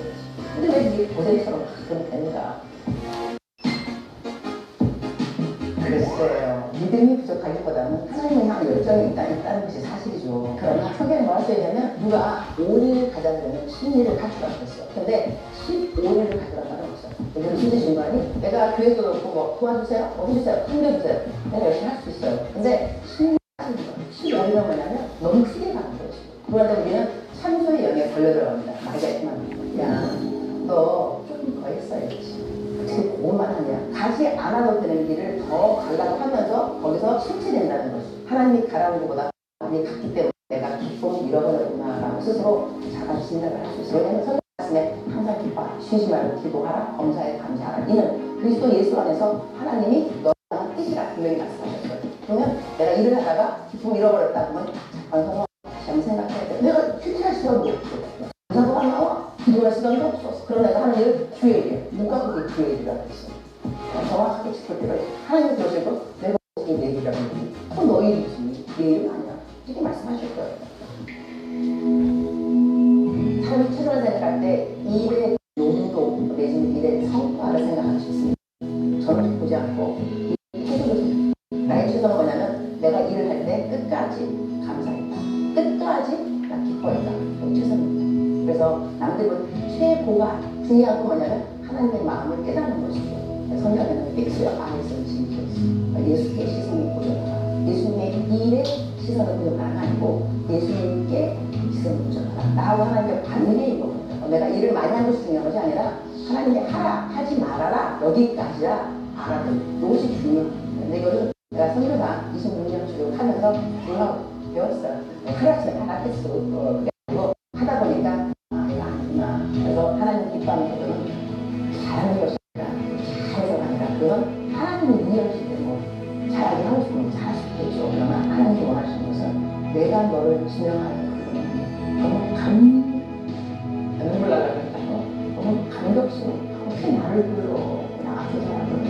시키면 잘할 사람이 얼마나 많은데. 나 구해준 것만으로 감사한데 하나님 나한테 하나님의 일하라고 맡긴 거 아니야. 그것이 뭐 선교사든 목사 맡겨준 거야. 이것처럼 감사한 게 없어. 나 무능한 걸 알고도 주신 영원한 하나님. 그러면 어떻게 돼? 해야지 열심히. 그래서 일단 하나님이 좋으면 따라가면 돼. 주셨으면 이유가 있었겠죠. 그 선한 일을 시작하시니까 끝까지 이루어 주시리라. 믿음은 있어야 되는 거죠. 어떨 때 내가 그걸 하느냐. 자, 됐습니다. 이 시간 우리 다 함께 자리에서 일어나셔서 우리 승리 찬양하며 주님께 나가다 하겠습니다. 우리 방금 선교사님 말씀하신 것처럼 번아웃을 이겨내는 거 방법 아주 쉽습니다. 날마다 말씀 안에 거하면 됩니다. 그리고 우리가 잠시만요. 그리고 우리가 지금 섬긴 일들 앞으로 우리 드럼친다 얘기하지 말고 우리 주님 일을 하는 겁니다. 찬양하시는 거. 예. 저 같은 인도자 만나서 진짜 주님이 단단하게 훈련시켜 주시는데 주의 일을 하는 겁니다. 또 뒤에 이제 우리 PPT 섬겨주신 분 주의 일을 하는 겁니다. 그리고 이제 보니까 지금 우리 미션 리바이벌 교체들은 번아웃 생길 만큼 일이 많지가 않아요. 이제 번아웃 온다면 제가 오든지 해야 되는데 저 번아웃은 아니고 우리 도움을 합니다. 앞으로 예배를 드릴 때 영상도 그렇고 다음 주도 그렇고 제가 이제 주일 아침에 오면 좀 해야 될 부분들이 많이 있어가지고 그 부분들 원하신다 다 나눠드리길 바랍니다. 그리고 우리 키 관련해서도 뭐 이게 사진 찍어서 날마다 본문 올리는 거 이거 뭐가 뭐 큰일은 아니거든요. 근데 이렇게 꾸준히 하는 건데 그를 통하여 같이 감사를 저만 누리지 말고 같이 누렸으면 좋겠습니다. 그래서 우리 그런 아직 봉사가 비어있는 부분들도 자원하는 마음으로 섬기시고자 하신 분들 있으면 알려주시면 하나씩 주의를 같이 감당했으면 좋겠습니다. 이 시간 우리 함께 기쁨으로 찬양하며 예배로 주님께 올려드리겠습니다. 주 하나님, 주 하나님, 독생자 예수 날 위하여 오시었네. 내 모든 죄 다 사시고 죽음에서 부활하신 나의 구세주 살아계신 주 나의 참된 소망 걱정 근심 전혀 없네. 사랑의 주내 갈 길 인도하니 내 모든 삶의 기쁨 늘 충만하네. 주 안에서 거듭난 생명 도우시는 주의 사랑 참 기쁨과 확신 가지고 예수님의 도우심을 믿으며 살아계신 주 나의 참된 소망 걱정 근심 전혀 없네. 사랑의 주내 갈 길 인도하니 내 모든 삶의 기쁨 늘 충만하네. 그 언젠가 주 뵐 때까지 주를 위해 싸우리라. 승리의 길 멀고 험해도 주님께서 나의 앞길 지켜주시리. 살아계신 주 나의 참된 소망 걱정 근심 전혀 없네. 사랑의 주내 갈 길 인도하니 내 모든 삶의 기쁨 늘 충만한 믿음으로 찬양합시다. 살아계신 주 내 소망 걱정 근심 전혀 없네. 사랑의 주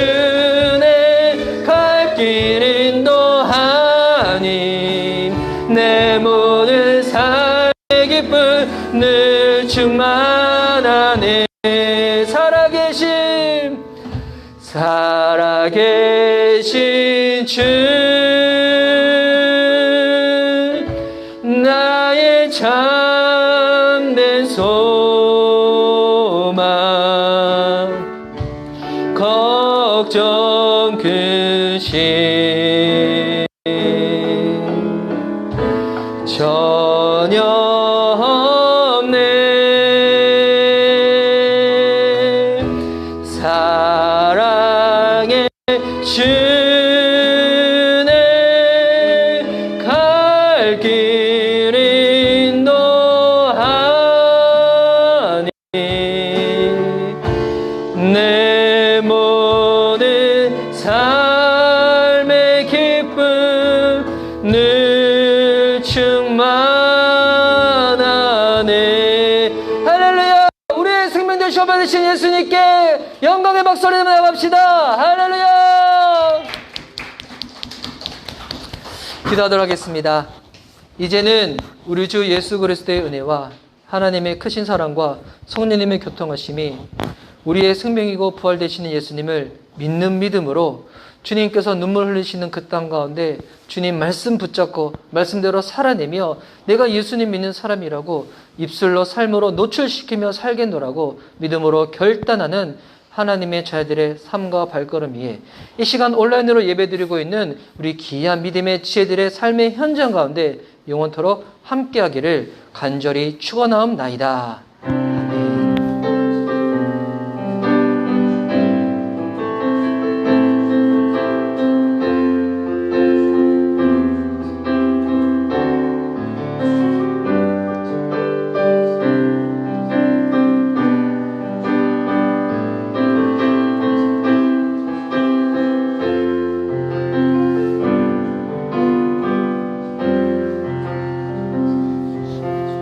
오늘 우리 예배 가운데 함께 하신 주님께 우리 감사의 박수 올려드립시다. 할렐루야. 감사합니다 주님. 우리 축복성하며 우리 자비에 있는 지혜들을 서로 축복합니다. 온라인에 예배 드리시는 분들 주님으로 축복합니다. 올해 우리 미션 리바이벌 교회 주님께서 주신 이 말씀의 손구가 시편 1절 말씀입니다. 복 있는 사람은 악인과 죄인과 오만한 자리 그와 같은 곳을 쫓지 아니하고 시냇가에 심은 나물처럼 주야로 하나님 말씀을 묵상하고 바라보고 뜻대로 살아내는 것. 여러분 그와 같은 삶, 복, 능력, 은혜 우리 교회에 있는 모든 성도님들 다 누릴 수 있도록 우리 그 마음을 담아서 서로 축복합시다. 너는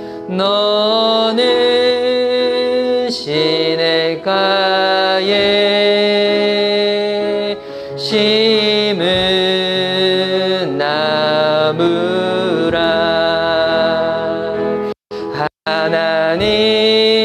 하나님의 사랑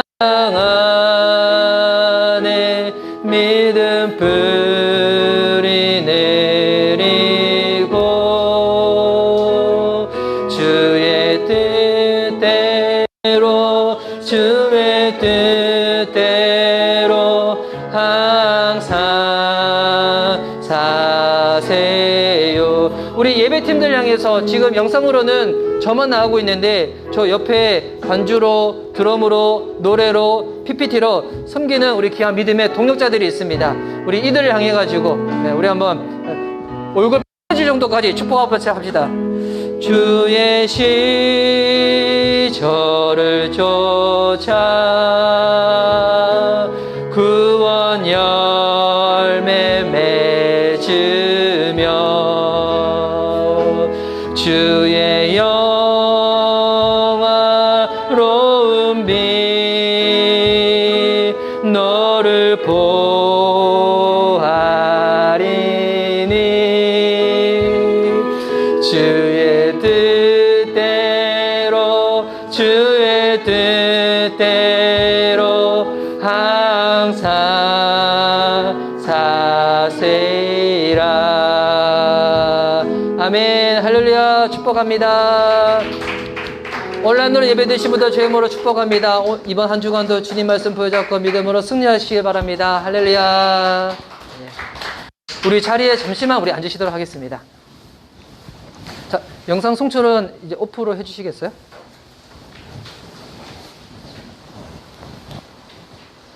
네. 인스타는 하시고 이렇게 동영상 저장을 꼭 눌러주세요.